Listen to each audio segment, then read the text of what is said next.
Now, 7 more countries are now subject to a travel ban in the United States, bringing the number on Donald Trump's banned list to 39.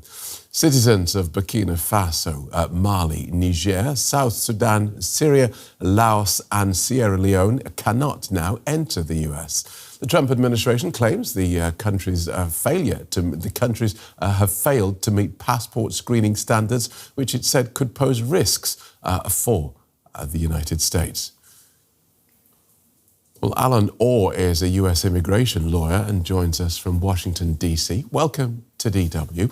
Let's start with your thoughts on the administration's reasons for introducing these bans. They're talking about concerns about screening, a persistent terrorist presence in some of these countries, and refusing to accept nationals who are deported from the US.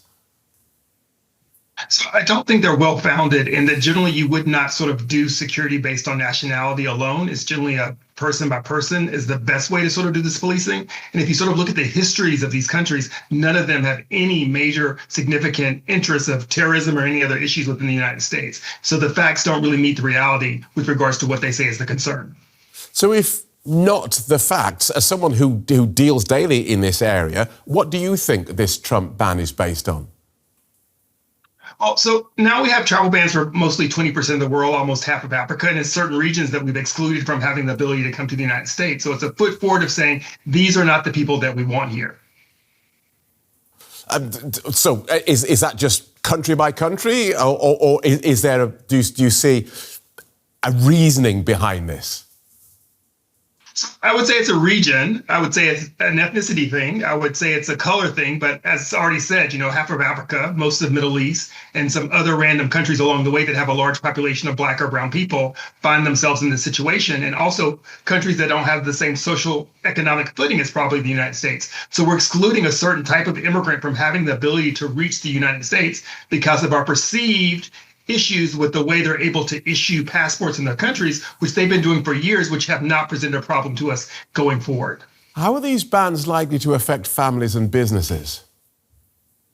So this is a major disruption to a lot of things. Let's start with sort of a family situation. If you have family that wants to visit you here, it's going to cause the American or the green card holder to have to travel to that country to reunite with their family. So that excludes tourism money and economics that the United States will be getting from those individuals coming here to see their relatives. It will also prevent some individuals exclusively from being able to come to the United States. If you're a multinational company, you're no longer going to have your event in the United States headquarters. You're going to put it in a country where all the employees can actually attend in person, where they won't have to do by Zoom, and you won't have the probability of knowing can they or will they not be able to attend without having to do this hard sort of waiver situation for each one of the employees. So it hampers a person's liberty with regards to travel, but also it infringes on business and the economy that we sort of have with a lot of nationals coming in and outside the United States for no reason. I want to talk about companies having events. One of the biggest events in the world happens in the United States, amongst other places, next year. That's the World Cup. 4 of the countries on the travel ban list have qualified for this year's World Cup. All of them have games scheduled in US cities. Will their teams and their fans be allowed in? So we have 2 different sort of sectors to talk about. Let's talk about the teams. The teams are going to have some kind of diplomatic special processing. We have no issue with thinking the teams will be allowed and probably have already been cleared. Many of the fans, if they were smart, have already applied for a visa, so they shouldn't sort of have these excursions. It's going to be people who are just now either having an appointment or had an appointment coming in the future because of the visa backlogs that may be excluded from the ability to probably come in the United States and see the FIFA games. This is a sort of crown jewel of what we sort of won in our region. And I don't really think we're going to have a lot of disruptions there. But we've also seen people choosing not to come to the United States right now that have visas because they just don't want to be caught up in any kind of ICE raid or detention facility. And that really hurts the United States economy. Just want to finish on that thought, this notion of unintended consequences.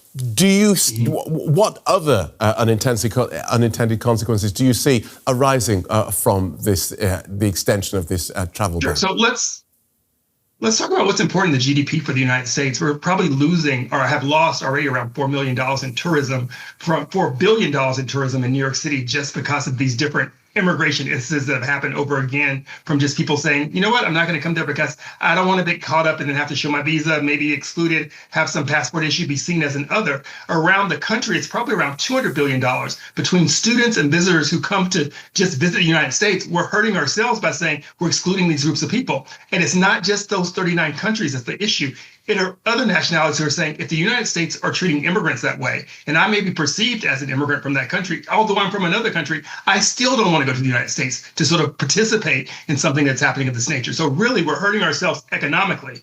As a global footprint, we're moving away from what we saw as our democracy of individual evaluations because we're doing collective punishments for nations that have done nothing to our society. So we're sort of moving away from our own jurisprudence system. So in the long run, we're hurting the beam of light that we set out for, but we're also hurting ourselves financially. Thank you for guiding us through that so clearly. Immigration lawyer Alan Orr. Thank you.